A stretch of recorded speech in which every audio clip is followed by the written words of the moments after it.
বাবারে, মায়ের বিয়া দিতেছি। তুমি তো জানোই মায়ের পায়ে একটু সমস্যা। যে জায়গায় বিয়া দিতেছি এরা যৌতুক হিসেবে অনেক কিছু চাইছে, সেই জন্য গরুটা বিক্রি করে দিতেছি। যাক, মেয়েটা নিয়ে অনেক বিপদে ছিলেন চাচা। আল্লাহ আপনার বিপদটা উদ্ধার করছে। আল্লাহ কাছেন শুক্রিয়া কামাই করেন চাচা। তাহলে আমি গরু নিয়ে যাই।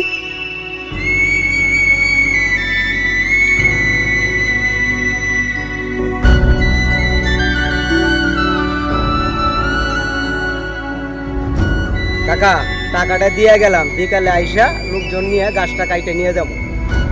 ঠিক আছে।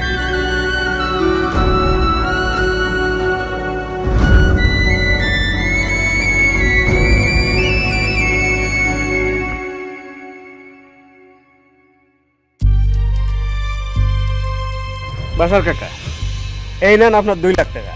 6 মাসের মধ্যে যদি এই 2 লাখ টাকা ফেরত দিতে না পারেন তাহলে কিন্তু